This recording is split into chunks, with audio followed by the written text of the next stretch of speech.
Hello दोस्तों, मैं आपका दोस्त दीप सर स्वागत करता हूं आपके अपने परिवार स्टडी विद दीप सर में। आज का हमारा टॉपिक रहने वाला है विद्युत धारा के चुंबकीय प्रभाव को आज हम पढ़ने वाले हैं, जिसमें सबसे पहले हम देखेंगे कि चुंबक किसे कहते हैं। चुंबक हम सबसे पहले पढ़ने वाले हैं। चुंबक वही चुंबक होती है जिसको हम कभी बचपन में धागे में बांधकर रेडियो वगैरह में निकलती थी, रेडियो में स्पीकर में आती थी और धागे में बांधकर उस चुंबक को रास्ते में लेकर घूमते थे और कहीं रास्ते पर निकल गए रेते में घुमाते थे।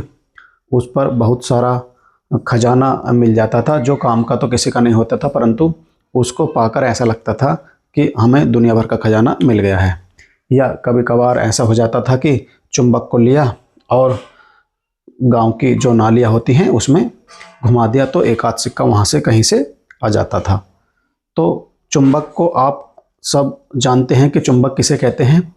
तो चुंबक जो होती है लोहे के टुकड़ों को अपनी तरफ आकर्षित करती है, लोहे के टुकड़ों को अपनी तरफ आकर्षित करती है।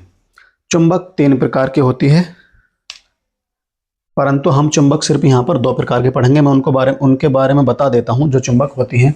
सबसे पहली चुंबक होती है, एक होती है प्राकृतिक चुंबक। प्राकृतिक चुंबक एक प्राकृतिक चुंबक होती है।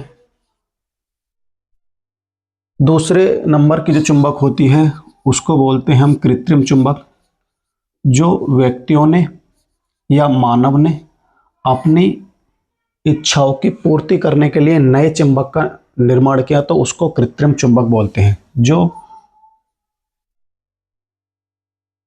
व्यक्तियों ने अपनी इच्छाओं की पूर्ति के लिए जिस चुंबक का या जिस चुंबक का निर्माण किया उसको कृत्रिम चुंबक बोलते हैं।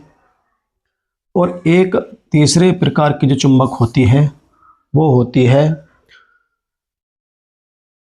जो तीसरे प्रकार की चुंबक है वो होती है एक पृथ्वी एक चुंबक। पृथ्वी एक चुंबक, पृथ्वी एक चुंबक। चौथे प्रकार के एक चुंबक मैं आपको बताऊं कि विद्युत धारा के द्वारा भी एक चुंबक बनाई जा सकती है। किसके द्वारा? विद्युत धारा के द्वारा। विद्युत धारा यानी करंट। विद्युत धारा के द्वारा भी एक चुंबक बनाई जा सकती है। विद्युत धारा, इसके द्वारा विद्युत धारा के द्वारा चुंबक का बनाना। विद्युत धारा के द्वारा चुंबक का बनाना। विद्युत धारा के द्वारा चुंबक का बनाना। प्राकृतिक चुंबक कहाँ से आई? प्राकृतिक चुंबक का कैसे पता चला? तो मैं आपको बताता हूँ कि एक गडरिया था, रोज अपनी भेड़ों को लेकर किसी पहाड़ पे चराने के लिए लेकर जाया करता था। तो उसका रोज का रूटीन ये था कि रोज अपनी उसने भेड़ ली और पहाड़ों पर लेकर वो जाता था उन भेड़ों को। जब एक पहाड़ की घास खत्म हो गई तो उसने क्या काम करा कि जब एक पहाड़ की घास खत्म हो गई तो उसने अपनी भेड़ों को दूसरे पहाड़ पर लेकर जाना शुरू कर दिया। जब दूसरे पहाड़ पर लेकर वो अपनी भेड़ों को गया तो वहां पर उसने देखा जो वो जूते पहनकर जाता था तो उन जूतों में ग्रिप बनी हुई थी, जो लोहे की लगी हुई थी। ग्रिप मतलब जैसे अब स्पाइक के जूते वगैरह आते हैं उनमें लोहे के नीचे कांटे से होते हैं, तो इस तरीके का कि उसमें उसके जूतों में ग्रिप बनी हुई थी। तो जब वो दूसरे पहाड़ पर गया उसने देखा कि एक पत्थर पर जब उसने पैर रखा, एक पत्थर पर जब उसने पैर रखा तो उसने देखा कि पत्थर से पैर को उठाने में थोड़ी मेहनत करनी पड़ रही थी, जबकि दूसरे पत्थर पर पैर रखा तो उसके मुकाबले पत्थर से पैर उठाने में कम मेहनत की ज़रूरत थी। परंतु जो काले रंग का पत्थर था या दूसरा पत्थर था उस पर जब पैर रखता था तो उसको पैर उठाने में थोड़ी ज़्यादा मेहनत करनी पड़नी थी, यानी को पैर को अपनी तरफ खींच रहा था। तो उस गडरे ने क्या काम करा, उस पत्थर को उठाकर ले आया और अपने गांव के सबसे बुजुर्ग आदमी को दे दिया लाकर। उस बुजुर्ग आदमी का नाम था थेल्स। बुजुर्ग आदमी का नाम क्या था? उस बुजुर्ग आदमी का नाम था थेल्स। थेल्स एक दार्शनिक थे। दार्शनिक मतलब जो किसी वस्तु के या किसी व्यक्ति या चीज के बारे में जानकारी देते हैं उसको दार्शनिक बोलते हैं। तो थेल्स को लाकर दे दिया। थेल्स ने उसको जो पत्थर वो लाया, उसने उस पत्थर से निष्कर्ष निकाला कि ये एक प्रकार की चुंबक है। क्या है? कि ये एक प्रकार की चुंबक है। तो जिसको थेल्स साहब ने प्राकृतिक चुंबक का नाम दे दिया। और उन्होंने साथ ये भी बताया कि अगर इस चुंबक का हम थोड़ा यूज बढ़ा दें, यानी इस चुंबक की अगर हम पावर बढ़ा दें, तो इसको हम अपने और काम के यूज में भी हम ले सकते हैं। तो प्राकृतिक जो चुंबक मिली थी उसकी क्षमता बढ़ाना नामुमकिन था, तो उसलिए इन्होंने इस प्रकार का दिमाग लगाया, एक चुंबक अपनी अलग से बनाई और उस चुंबक का नाम रख दिया कृत्रिम चुंबक। कृत्रिम चुंबक बनाने के लिए उन्होंने पदार्थ लिए, एक तो एल्युमिनियम लिया, कोबाल्ट लिया, स्टील लिया, निकेल लिया और मृदु लोहा लिया। इन सब की चुंबक उन्होंने बारी बारी से बनाई। किस किस प्रकार की कृत्रिम चुंबक होती है? तो एक ट्रिक होती है जिसको हम पढ़ते हैं अल नीको के नाम से है। अल नीको, अल नीको। अल का मतलब होता है एल्युमिनियम, एल्यूमिनियम।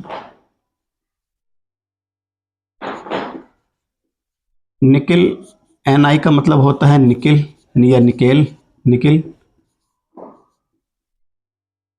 और CO का मतलब होता है कोबाल्ट, CO का मतलब होता है कोबाल्ट। तो उन्होंने 3 पदार्थ लिए, एक तो एल्यूमिनियम लिया, एल्यूमिनियम की चुंबक बना दी, फिर उन्होंने निकिल लिया, निकिल की चुंबक बनाई, और फिर उन्होंने लिया कोबाल्ट, कोबाल्ट की चुंबक बनाई। एक स्टील की चुंबक भी बन सकती है, उन्होंने स्टील की चुंबक बनाई, स्टील। और एक जो चुंबक होती है वो होती है मृदु लोहा यानी नर्म लोहे की। एक चुंबक होती है नर्म लोहा, एक चुंबक होती है नर्म लोहे की। तो इन 3 चुंबक को तो हम इस तरीके से याद रखेंगे, अल नीको, और 2 चुंबक ये हम बची, स्टील और नर्म लोहा, इसको हम अलग से याद रख लेंगे। प्रश्न कैसे पूछा जाता है कि कृत्रिम चुंबक किस पदार्थ की बनी होती है? तो एल्यूमिनियम की बनी हो सकती है, निकेल की बनी हो सकती है, कोबाल्ट की बनी हो सकती है, स्टील की बनी हो सकती है और नर्म लोहे की बनी हो सकती है, जिसको हम मृदु लोहा भी कहते हैं। यह प्रश्न ऐसे पूछ सकता है कि कृत्रिम चुंबक किसकी बनी नहीं होती? 4 ऑप्शन इसमें से दे देगा, एक ऑप्शन अलग से दे देगा, तो जिसकी बनी नहीं होती वो वाला ऑप्शन हो जाएगा। आगे उन्होंने बताया कि पृथ्वी भी एक चुंबक की भांति काम करती है। अगर ये मार्कर मैं ले लूं, तो अगर इस मार्कर को मैं छोड़ूं तो ये नीचे की तरफ जाएगा, ना कि ऊपर की तरफ। तो कुछ चीज़ें जो होती हैं पृथ्वी पर, वैसे तो पृथ्वी पर जो चीज़ें नीचे गिरती हैं वो पृथ्वी के गुरुत्वाकर्षण के कारण गिरती हैं, परंतु पृथ्वी भी एक चुंबक की भांति काम करती है। पृथ्वी भी किसकी भांति काम करती है? एक चुंबक की भांति काम करती है।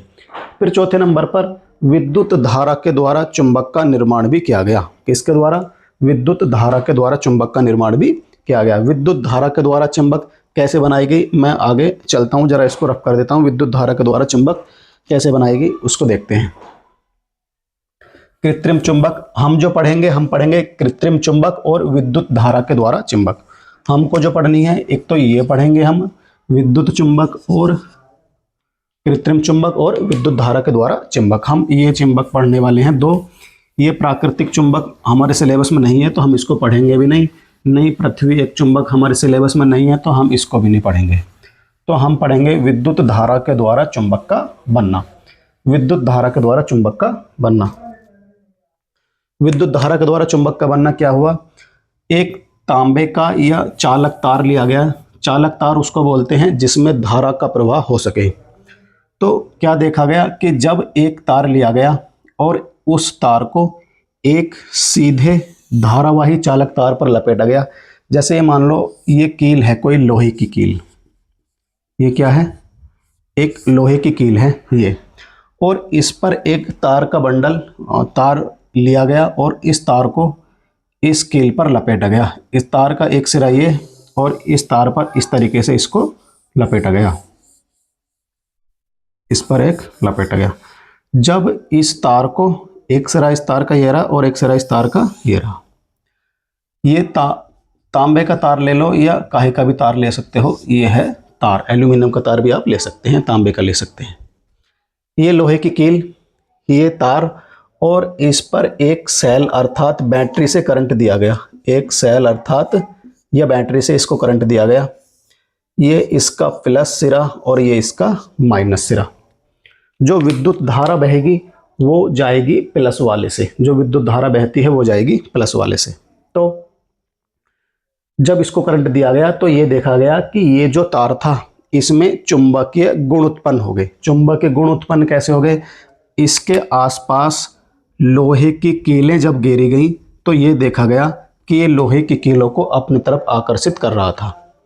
तो ये पता चला कि विद्युत धारा से भी चुंबक बनाई जा सकती है, विद्युत धारा से भी चुंबक बनाई जा सकती है। जब करंट हटाया, करंट मतलब धारा हटाई, तो ये जो तार था फिर से नॉर्मल हो गया, अर्थात इसने चुंबक की भांति काम करना बंद कर दिया। और जब इसमें धारा प्रवाहित की गई तब इस तार ने चुंबक की भांति काम करना स्टार्ट कर दिया। और ये जो कील थी, इस कील ने भी चुंबक की भांति काम करना स्टार्ट कर दिया। आज की वीडियो में इतना ही।